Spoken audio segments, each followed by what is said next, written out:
that new intro we've got. Yeah, me too. That's super Fun song. fresh. Welcome, everyone, to another episode of StreamYard Spotlight. I am co-host Dana Bentz. And I'm co-host Kelsey Bentz. Thanks so much for joining us for another Thursday evening. We're happy to have you all here. Yeah, Kelsey and I love doing these shows every single week. And we do them to spotlight you guys. So we changed the name so long ago to the StreamYard Spotlight Show because that's really what the purpose is of the show. Hi, Woody. Thanks for tuning in. So every single week we're back with another member of our StreamYard community, and we get to spotlight how they're using StreamYard in their show. So this week, we have a very special guest. But at any time throughout the live stream, if you're watching us live, just let us know in the comments what questions you'd like to ask our guest. We have some pre-prepared questions. But let's bring on, today we have the hosts of the Cali Cocktail Hour. They do a live stream show together. So we get to feature both Ruben and Melissa. Welcome to the show, you two. Hello, how you doing? Hey. Well, thanks so much. Here. Yeah, thanks for joining us tonight. We have so much to talk about. We haven't had a co-host duo on, I think, in a long time, right, Kelsey? Like 3 months or so? A while, yeah. But it's always fun when we're able to have co-hosting duos. Yeah. I know. Just more people on. The more the merrier. No, that's great. Yeah. We just fought, so we just got back together co-hosting. So yeah, there's a lot of bad blood between us right now. This might be awkward. Uh-oh. We're kidding. Ruben always calls himself Regis Philbin because he will cycle in other co-hosts sometimes too. But no, we're still. That was Cali Ripa. Sorry. Oh, that's right. You're Kelly. I'm sorry, not Regis. Oh, Regis. That's so funny. Okay, before we jump into what the show's about, can you just talk about your names for a second and what these names are and why you have them for your show? Melissa? Sure. Yeah, I'll begin. So my name is Melissa Funky Chicken Pennel, and that stems from I'm wearing a chicken outfit, which I don't always wear, but when we first started the show, it was at the beginning of COVID. There was a lot of heaviness, and we talked about a lot of heavy things. And for some reason, it just felt right to couple those heavy emotional topics with kind of a lighter, fun costume. And when we would have guests on, we would say, if you want to wear a wig or a funny hat, and they would do that. And yeah, so this costume I don't wear every week, but it definitely was a part of the beginning and hence part of my name. Oh, that's awesome. I like that. Keeping it light. Yeah, and mine is not a costume. It's actually what I wear. So crow feathers and so usually I have like something on my head, but today I was gonna pat my head around today.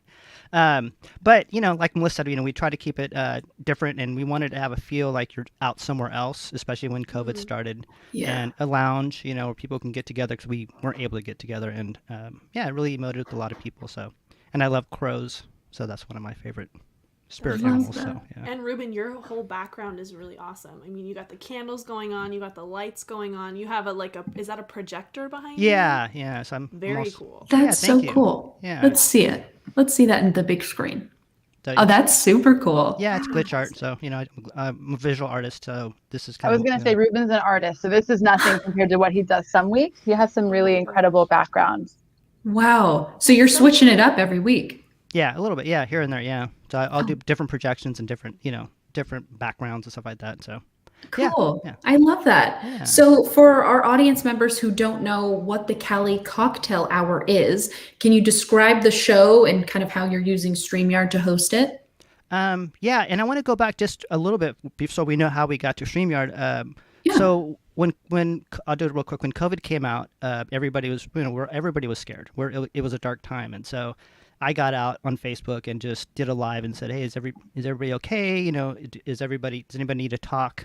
And people started emoting, and then Melissa, who was the one that got me into StreamYard, was doing a podcast, and she used StreamYard for a podcast, and then right? No, I used it for a live show. I saw someone on Facebook use it. Yes. I mean, it would be great for podcasts. I don't do interviews on my podcast anymore, but you did see me use it for. I think I brought on Poet on Facebook, and I had seen someone use it and realized, it's so cool. So yeah. Don't lie, Yeah. Ruben. Sorry, I was trying to embellish Fight myself. is So going anyways, to happen again. no, Uh-oh. that was the gotcha question. No, so Melissa's actually the one that got me onto StreamYard. So I'd always thank her Okay. for that too. And now the Because it, student has become the master because Ruben is so versed on all of the things it can do and teaches me new things every week. So I Right. found it. He like perfected it. thank you. See. That's so fun. So sweet. Yeah, What a so and dynamic it duo. came from our hearts, this show. So and that's what I'm really proud of, that we did it because we wanted to reach out to people, and StreamYard give us that tools to do that, and it's so easy to use, and so it's such a wonderful tool to use, right? And everybody that I've taught, uses like, oh my God, this is so easy. I'm like, don't use Zoom.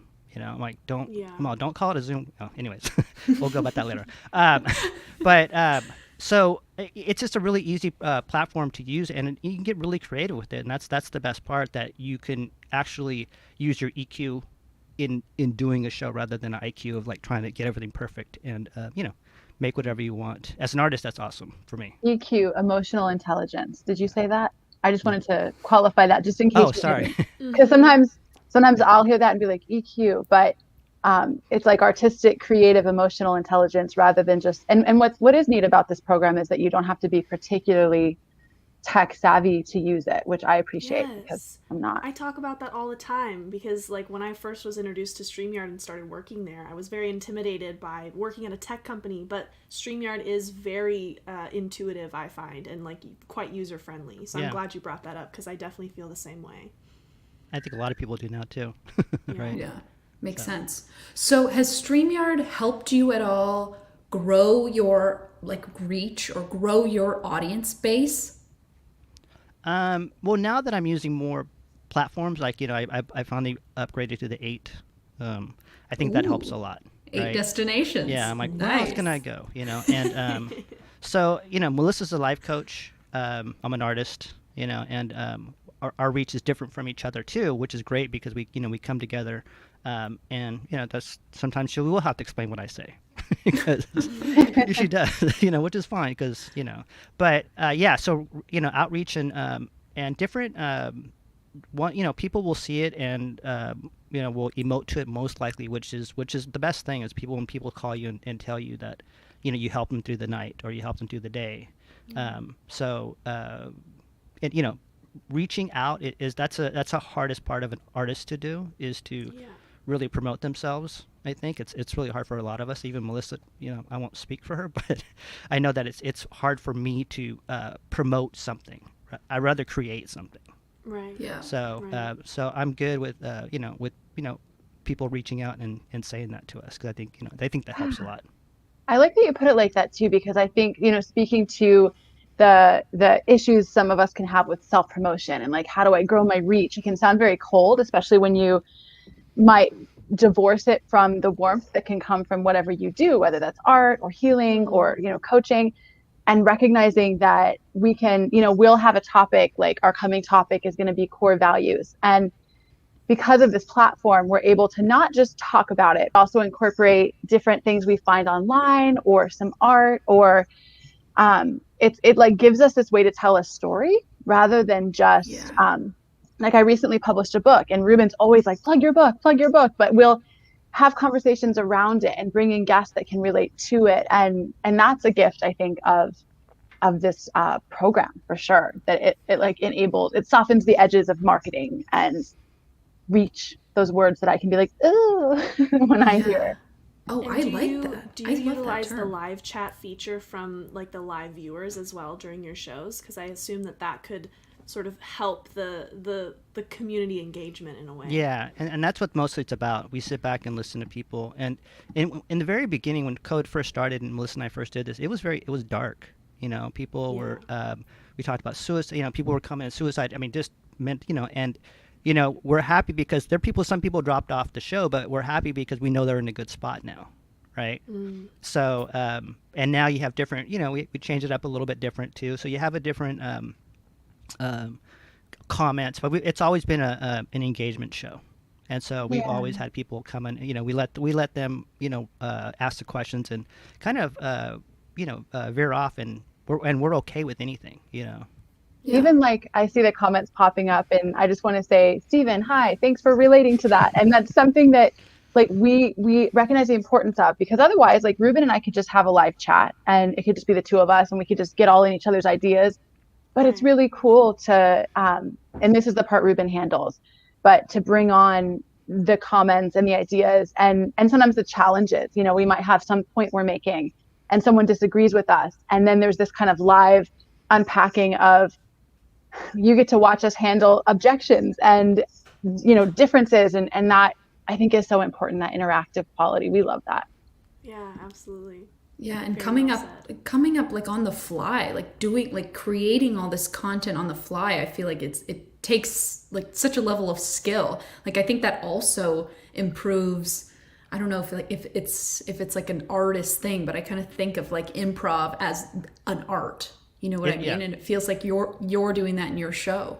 Yeah, we finally made a set list for the Oh first time. yeah. It's like, yeah, because usually I'm like, okay, we're doing this, and Melissa's like, oh, here it is, a video, you know. But Yeah. it's fun to create. It takes a long time to create a show too, and you know, it is an improv because Melissa will bring us a subject, and I'll scour the internet or find things or videos that kind of fit, and which is a great thing because we are telling a story. It's a different kind of, it's a visual storytelling, and also we talk about our feelings, you know, and everybody Yeah. else too.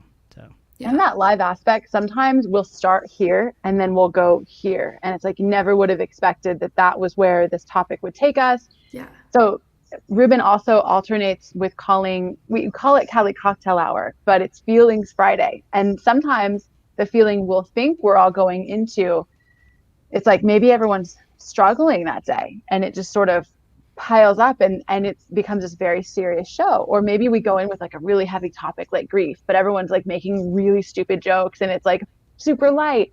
And I think that in the moment aspect of the commenting and engaging with people is a real gift, because again, we're all distanced from each other. That's stuff we would get if we were able to gather around a table outside. Well, outside maybe we can gather, but like actually go out and see each other.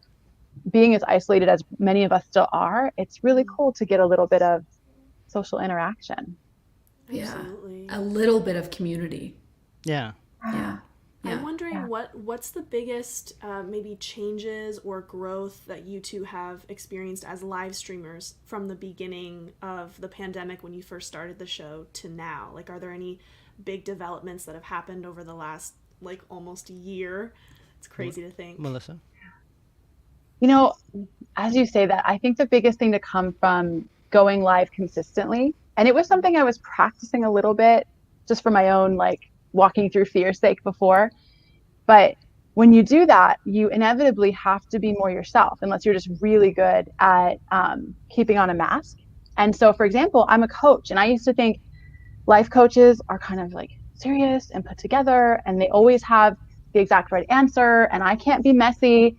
I can't wear a chicken costume. Like, who wants to be coached by someone in a chicken costume? Which I don't wear this when I coach people, but I realized something miraculous, which was, and I went into this show very lighthearted. I think maybe that was a gift of knowing Ruben. He was my friend before we started working on this. But I think the biggest change I've seen is a relaxation into, you know, we talked a little bit at the very beginning of the show off camera about how we can have these professional selves and these other selves.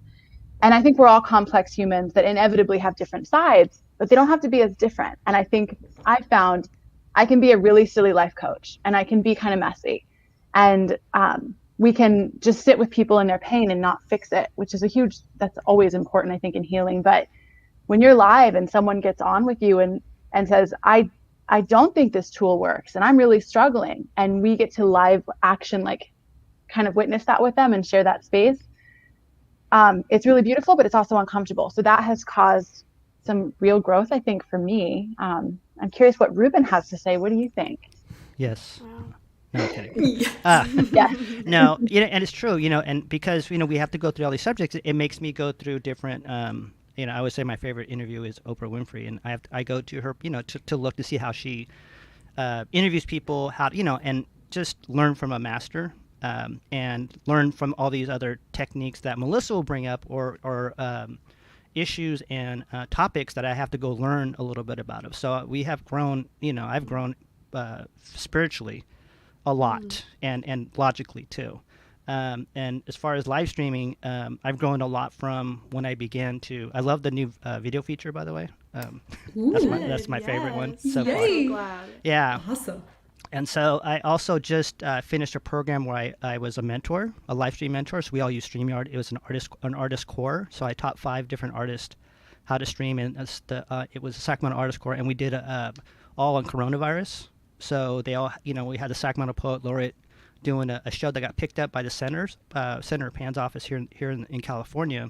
Wow. And so now he's doing it's called Masked Up, and he's doing like a mental health and racism in mental health. And so it got picked up by, and he has 5 interns from UCLA helping him get his guests. I'm like, okay, one of the hardest parts is booking people, right? So yeah, absolutely. Where's our interns? Yeah, exactly. So I was like, so it was great, doing that, and I learned a lot about teaching people how to use StreamYard, and because, like I said, they're artists, musicians, poets, photographers. They got onto it, and it worked out for them. Using their own style. So even like tonight, I'm live streaming a theater play tonight after this. Wow. And so I've learned a lot from here. Yeah. So I thank you guys. I thank StreamYard for being so easy, because sometimes That's so great. Thank you, and thank you for promoting us and telling people about StreamYard. Yeah. That means so much. Well, there's a whole group of of streamers here in Sacramento. Like, I have 2 friends now. They're streaming tonight at 9:00, and I go, who am I going to watch? That I taught both of them. I mentored both of them. I'm like, oh no, what do I do? Like 2 different parties. Wow. Like, which one do I go to? So, yeah. That's so true. Oh, it's really exciting to me that StreamYard is so versatile too. Like you mentioned, all these different types of artists can bring their work and show it to the world and engage with their own artistic community using StreamYard. Because that's really, the only solution at the moment is virtual, right? Yeah. So it's exciting to me, as someone who also is in the artistic world. It's exciting to me to hear that people in all different types of artistic mediums are utilizing StreamYard to stay connected with their artistic communities. Yeah, it's fun. And it's fun, too. And it's fun. Yeah, exactly. Because the show must go on. Mm-hmm. The show must go on. That's what and I guess it's sort of a gift of the pandemic, that many people who maybe wouldn't have familiarized themselves with technology or this medium have done so. And it's allowed a lot of us who would totally appreciate seeing their work or their comedy or their live reading of their writing or whatever it is people are doing. It's like, oh, that's a gift to everyone who would like to ingest that art. So yeah, it's really neat. Yeah, you're absolutely right. How fun. I love flash in your pans comment. If you have 2 or more monitors, you can watch both the streams. Yes, tune into all of them. I was trying to figure that out. I'm like, watch what? But now I know, I didn't get it either, but now I get it. Who am I watching? So funny. He's true. That's right. Thank you. I will have to do that. You're just like, do. That's a good one. Love it. Okay, my last question for you guys is, so I know you come up with all these different topics and you have the planned out show in advance, and I know sometimes that you improv into something else based on what the live chat's saying, but what's your strategy for like picking the topic of the week? Melissa? That's a really good question. I think that as sort of a free spirit, I guess, I'm a writer first and foremost, and I'm also a coach and I have a podcast, but writing is my baby, and I'm always thinking and getting inspired, and often that's through conversation or through things I see. When I think we all experience this, when multiple people will mention the same issue, or you'll just start to see a through line in your week. And so the reason we're talking about core values tomorrow, I haven't even written this blog, but is that I had heard it on a podcast, and then I have a client who's struggling with really values, like not knowing what is most important, and therefore just feeling very scattered. And anyway, so it was, for me, it's very kind of, I guess, a little bit woo. It's sort of picking up, like tuning my antenna to the even though I'm not out in the stream of life, so to speak, I am always ingesting conversations and kind of the general consistencies I'm seeing in the people in my life. And often it starts with struggle. I think it's like, oh, I'm seeing, and often it starts with myself as a very self-centered comment. Like if I'm struggling with boundaries, I have to do a lot of work around that. I gather a bunch of tools. Hey, Ruben, what do you think about talking about boundaries this week? And then people come to us and we talk about, what's a really tough boundary you've had to put up, or when did someone else have a boundary with you? And I get even more because we get to ask these people who interact with our show what they do in those situations. So for me, that's kind of how it's done. But what do you think, Ruben? Do you have a different angle here? I do, actually. No, I listen to Melissa, and I take up my own angle of what this was the subject should be. So for me, it's I think about how can I make this a visual poet kind of show, like how can I create something? Yeah, how am I going to create something that's going to be conducive? I mean, gel everything together with videos, of everything else, and so it's very interesting because we do think have similar thought processes too. But I was we emote in some similar ways, but they're just different, right? She's a writer, I'm an artist, right? But you got artist brain either way.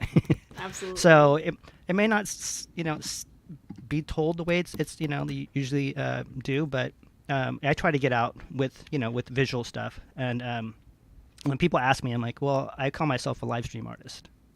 Ooh. I go because that's what I've become, right? And I become from a visual glitch artist to a live stream artist, and that's kind of where I like to take it. And I want the show to be artistic.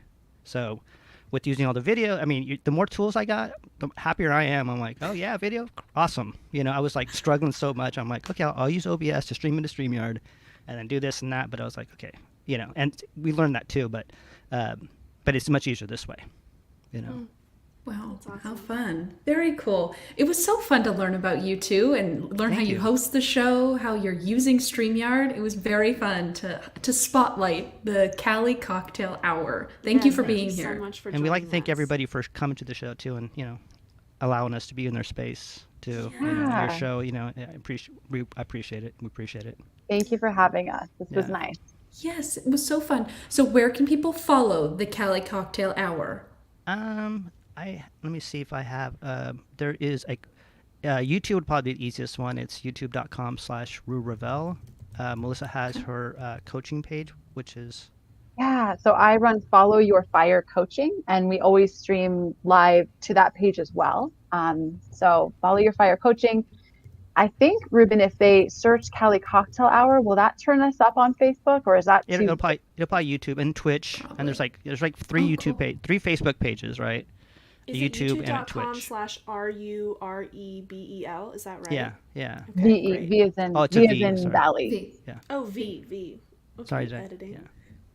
I searched Cali Cocktail Hour on YouTube, and I think it was the first one that came up. Yeah. Oh, good. Yeah, that'll be the easiest one. It was called in the very beginning. It was called Love in the Time of COVID, but we thought COVID was over with. Well, I did. I'm like, I'm changing it, to be more. But it did. Yeah. Positive Manifest moving.